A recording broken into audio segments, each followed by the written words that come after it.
When you hit 65, these 6 things aren't necessary anymore. Turning 65 is a game changer.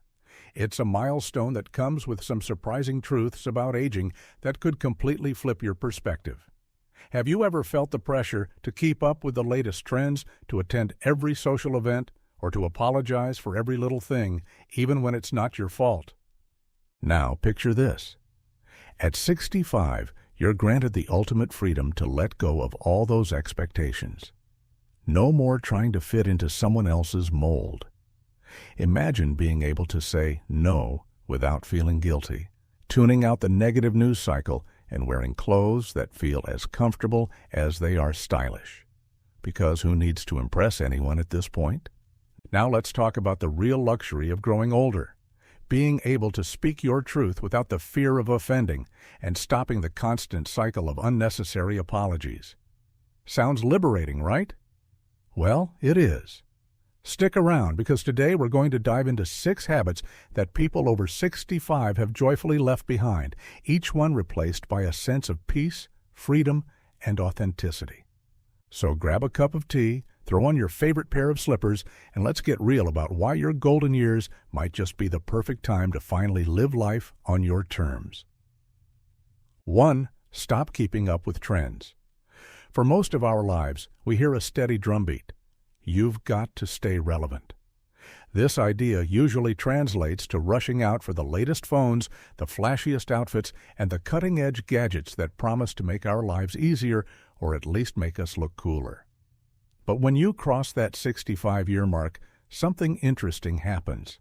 The desire to constantly chase trends starts to fade. It's almost as if a switch flips, and you realize how little real value these passing crazes bring to your daily happiness. Take Sarah, for example, who spent decades in the corporate world.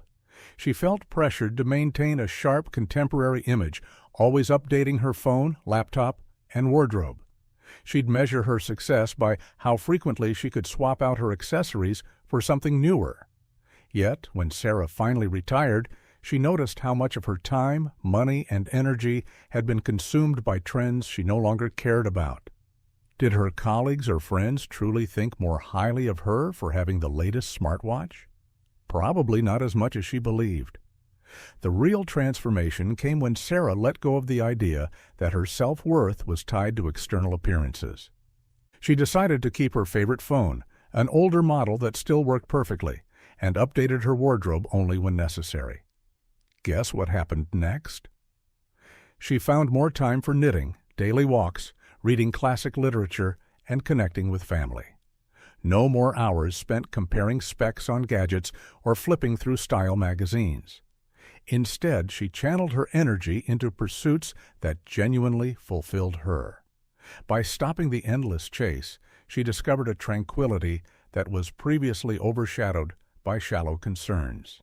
Letting go of trends doesn't mean you lose interest in what's going on in the world. It simply means you no longer let the world dictate your sense of self-worth. Choosing comfort over crowds, substance over style, and timeless joys over fleeting fads can be incredibly liberating. After all, being at peace with who you are and what you love is far more fulfilling than being up to date on the next big thing. 2. Say no without guilt. When you're younger, it's easy to feel that every invitation is an obligation. Whether it's weddings, birthday parties, charity events, or just weekend hangouts, saying no can feel like a breach of social etiquette. But once you reach 65, a beautiful change can occur. You realize it's perfectly okay to be selective about how you spend your time. Meet Frank, a social whirlwind. In his earlier decades, he attended every gathering, from office happy hours to extended family reunions, rarely taking a moment to breathe. He thought being busy equated to being valued. Over time, he noticed that many of these events left him feeling drained rather than fulfilled. Most conversations were superficial, the food rarely matched his dietary needs, and the noise left him with headaches more often than not. Eventually, Frank gave himself permission to say no without providing elaborate excuses. He realized close friends wouldn't vanish if he missed a dinner, and family members would understand if he passed on a second or third yearly get-together.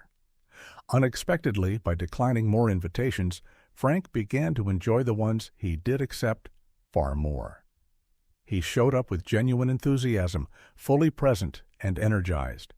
People sensed the difference in his attitude, and he actually felt more connected to them because he was there by choice, not out of duty. If you've ever been labeled a people pleaser, consider embracing the power of selective attendance. You'll be surprised at how refreshed you feel and how much it benefits your genuine relationships.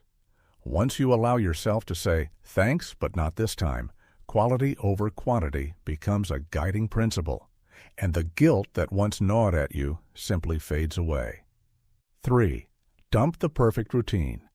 Everywhere you look, lifestyle gurus trumpet the benefits of a strict morning routine or a meticulously organized day.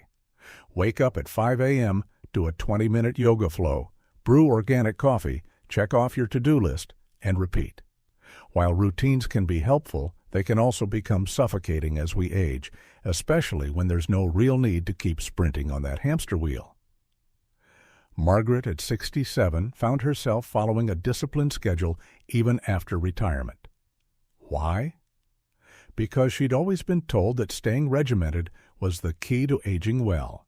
She'd start her day with an early alarm, a quick shower, a carefully portioned breakfast, then a day full of errands, volunteer shifts, and so-called productive tasks. She felt a sense of accomplishment, sure, but where was the joy?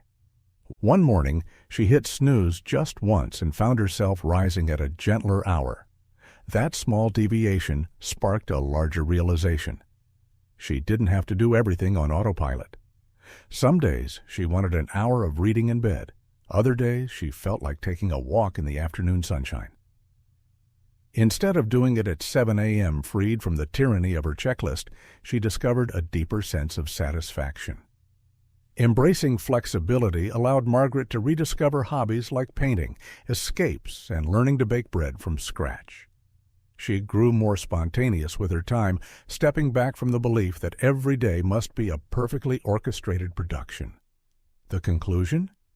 Life flows more naturally when you listen to your body and emotions rather than forcing them into a rigid schedule. 4. Turn off the 24/7 snooze. We live in an era of constant news alerts, breaking headlines, and round-the-clock commentary. Whether it's the television, social media, or push notifications on your phone, it seems there's always something alarming unfolding somewhere. If we're not careful, we can internalize the world's troubles until they weigh heavily on our hearts.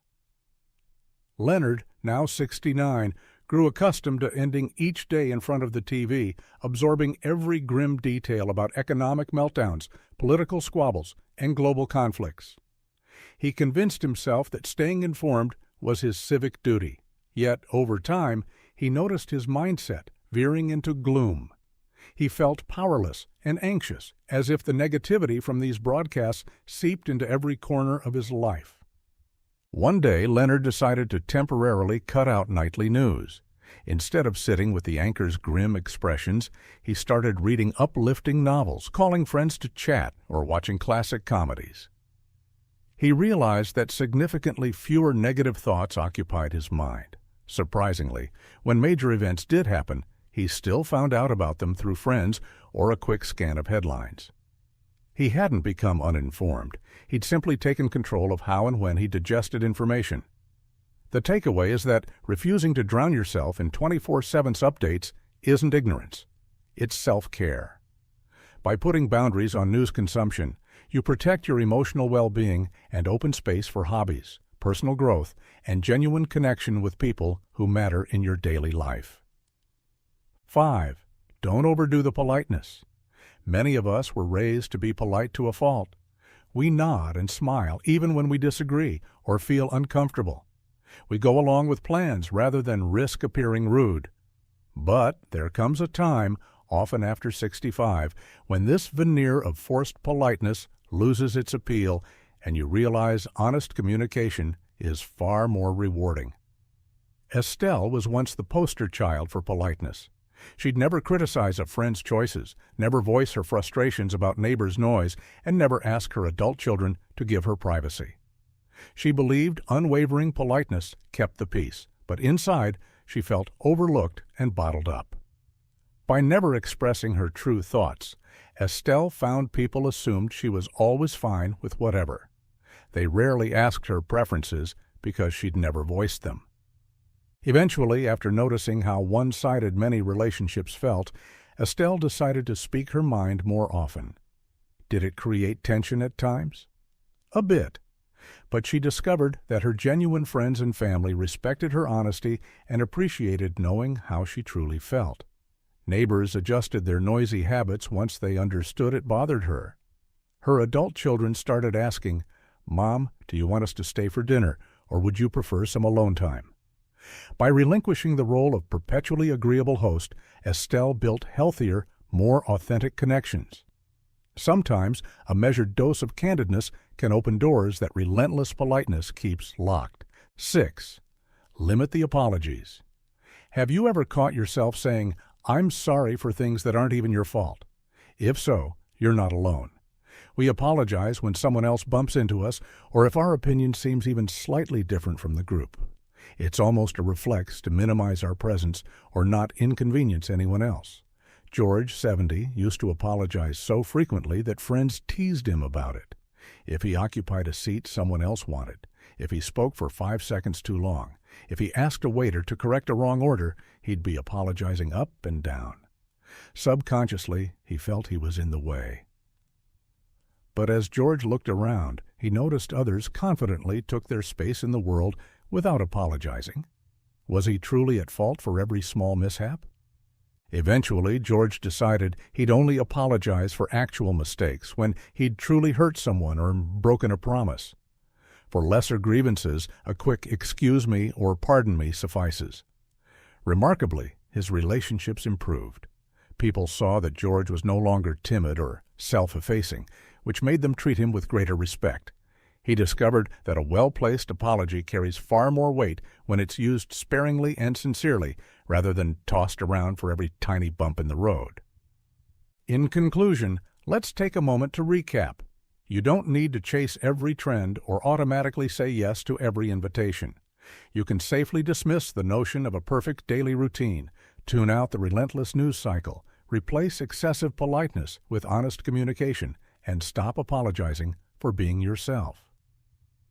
Each of these shifts can profoundly reduce stress and elevate your sense of well-being. By letting go of obligations you've outgrown, you free your mind and heart to focus on experiences that truly bring you joy, whether that's rediscovering a long-lost hobby, developing new friendships, or savoring peaceful moments alone. These 6 pointers aren't about rebelling against society. They're about honoring the wisdom that comes with age, the wisdom that says it's perfectly fine to live on your own terms. I'd love to hear from you. Which of these lessons speaks loudest to you, and what have you let go of lately? Let's keep this conversation going and inspire each other toward happier, more authentic lives.